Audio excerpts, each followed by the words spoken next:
یہ بھی حضرت علی کی عظمت ہے کہ اللہ نے فرمایا انما یرید اللہ لیذھب عنکم الرجس اہل البیت ویطہرکم تطہیرا۔ یہ اللہ نے تطہیر کا حکم نبی کی گھر والیوں کے لیے نازل فرمایا۔ حضور نے اپنی چادر مبارک لی، فرمایا علی ادھر آؤ، بات کو ذرا سمجھنا ہے، ٹائم نہیں ہے، علی ادھر آؤ، فاطمہ ادھر آؤ، حسن ادھر آؤ، حسین ادھر آؤ۔ رسول اللہ نے ان کو اپنی چادر کے لیے اندر لیا اور کہا اللہم ہؤلاء اہل بیتی فطہر ہو، یا اللہ یہ بھی میری اہل بیت، اس کو بھی پاک کر۔ جو نبی کی گھر والیاں ہیں وہ قرآن والی اہل بیت ہیں، اور جو نبی کی اولاد اور بیٹی ہے، نواسے ہیں، یہ حدیث والی اہل بیت ہے۔ بابا ہم تو دونوں دروازوں کے نوکر ہیں، جسے قرآن اہل بیت کہے ان کو بھی سلام ہے، جسے حدیث اہل بیت کہے وہ بھی سلام ہے۔ ایک بات عرض کرتا ہوں، اگر قرآن والے لفظ اہل بیت سے مراد، زاہد کلیم بیٹا سمجھنا، اگر قرآن والے اہل بیت والے لفظ سے مراد حضرت علی، جناب فاطمہ اور حسنین شریفین تھے، تو حضور کو دوبارہ چادر ڈالنے کی ضرورت کیوں پیش آئی؟ یہ چادر کا ڈلنا خود بتاتا ہے کہ وہاں کچھ اور تھا، یہاں کچھ اور ہے۔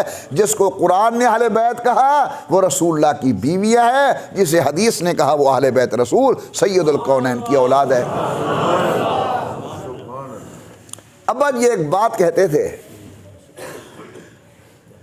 اس وقت سمجھ نہیں آتی تھی، والد صاحب کہتے تھے یہ جتنی مخالف لوگ ہیں گمراہ، ان کے دلیل کی بنیاد مغالطہ ہوتا ہے۔ جتنی بھی گمراہ لوگ ہیں ان کی دلیل کی بنیاد مغالطہ ہوتا ہے۔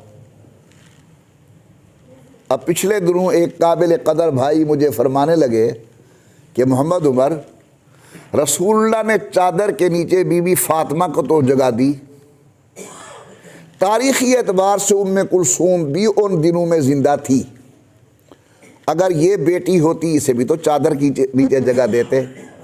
یعنی کہنے کا مقصد یہ تھا جو چادر کے نیچے نہ آئے وہ اولاد نہیں۔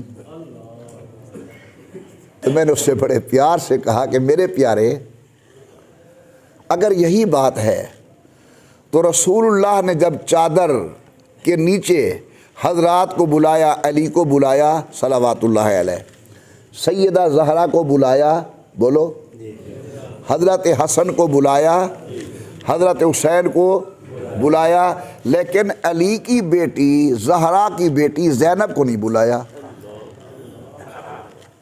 علی کی بیٹی فاطمہ کی بیٹی ام کلثوم کو نہیں بلایا۔ اگر چادر کے نیچے نہ آنا دلیل اس بات کی کہ یہ اولاد ہی نہیں، تو زہرا کی ان اولادوں کے متعلق کیا کہو گے جن کو حضور نے چادر کے نیچے جگہ نہیں دی؟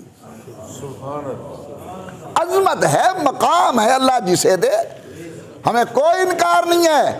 جو اللہ نے فضیلت تمام بنات طاہرات میں سے، حضور کی بیٹیوں میں سے حضرت فاطمہ کو دی ہے، وہ فضیلت باقی بیٹیوں کو نہیں عطا فرمائی۔ اس میں کون سی ڈرنے اور جھجکنے والی بات ہے؟